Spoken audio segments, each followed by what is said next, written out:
Assalamualaikum warahmatullahi wabarakatuh. Bagaimana kabarnya soleh-soleha pada pagi hari ini? Semoga dalam keadaan sehat dan tetap semangat ya. Hari ini kita kembali lagi belajar tematik, tema panas dan perpindahannya.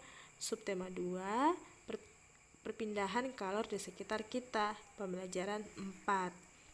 Nah, sebelum belajar baiknya kita berdoa terlebih dahulu ya, agar Allah memudahkan ilmu yang kita pelajari. Setelah berdoa kita melihat tujuan pembelajaran kita. Tujuan pembelajaran kita yang pertama yaitu membuat peta pikiran tentang isi teks eksplanasi dari media cetak. Yang kedua, mengidentifikasi aktivitas masyarakat dalam upaya pembangunan sosial budaya. Yang ketiga, menjelaskan tanggung jawab sebagai warga masyarakat. Nah, kita akan membahas pertama yaitu membuat peta pikiran tentang isi teks eksplanasi dari media cetak. Pembahasannya hampir sama dari yang kemarin tentang kalor. Nah, sekarang kita hampir semua kegiatan kita melibatkan perpindahan panas atau kalor. Perpindahan panas atau kalor seringkali memegang peran penting dalam proses produksi. Contohnya, produksi tanaman obat. Nah, kita akan baca teks eksplanasi berikut tentang pengolahan tanaman obat. Saya bacakan sedikit ya.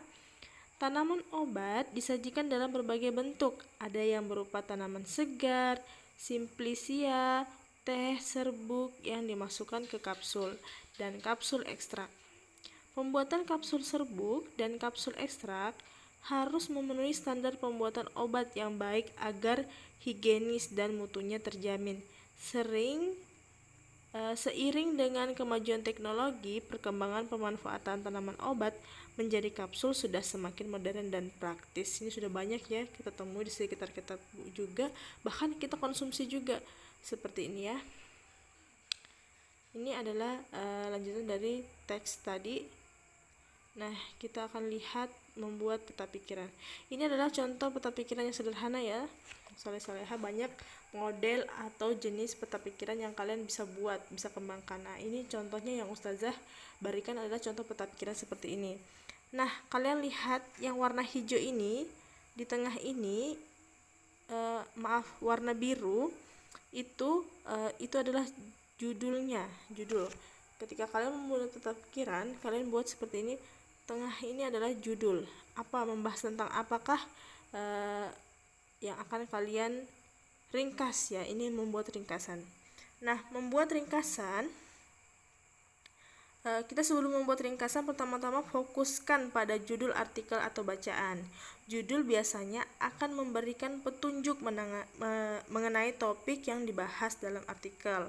Setelah itu ajukan pertanyaan seperti berikut. Ini kita lihat ada beberapa pertanyaan di sini. Kapan, di mana, terus kita lihat pertanyaan-pertanyaan yang umum lainnya kita buat ya.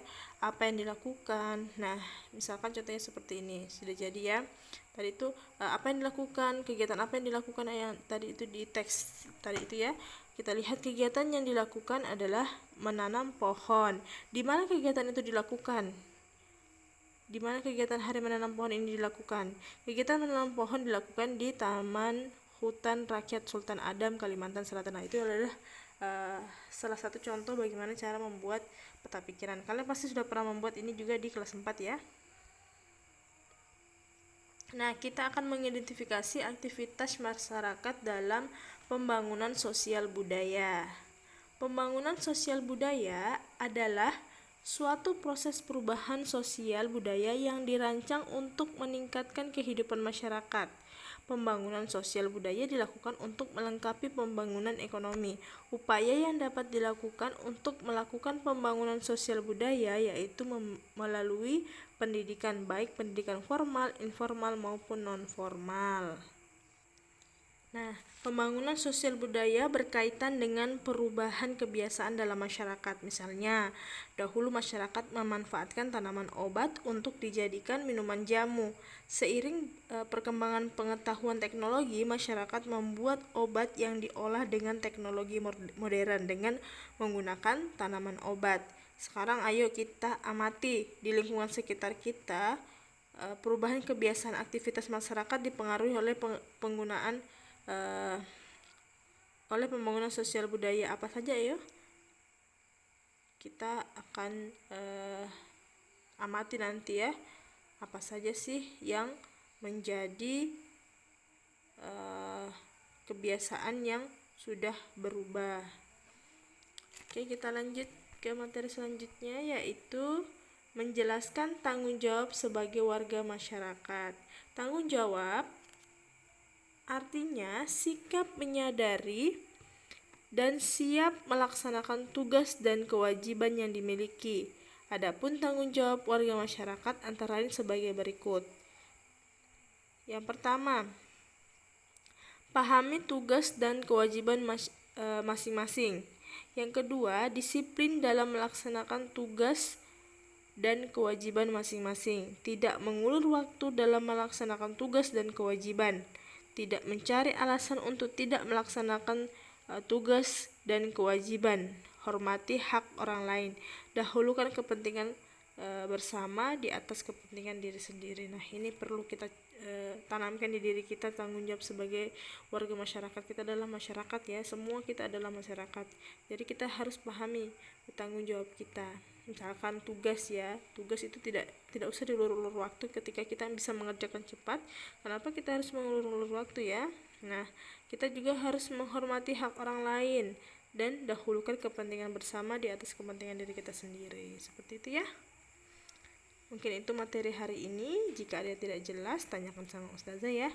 Nah, untuk tugas hari ini di halaman 66, kalian baca teks berikut dengan seksama, buatlah peta pikirannya. Nah, tadi saya sudah berikan contoh peta pikirannya. Kalian harus buat apa dulu?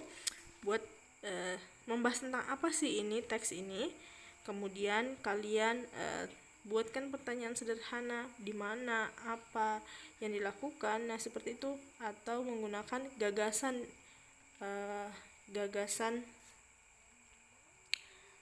atau ide pokok pikiran penjelas tersedia di setiap paragrafnya. Ini kan ada 2 paragraf ya. Kalian bisa cari apa ide pokok atau pikiran penjelas di setiap teks ini, kalian buatkan peta pikirannya.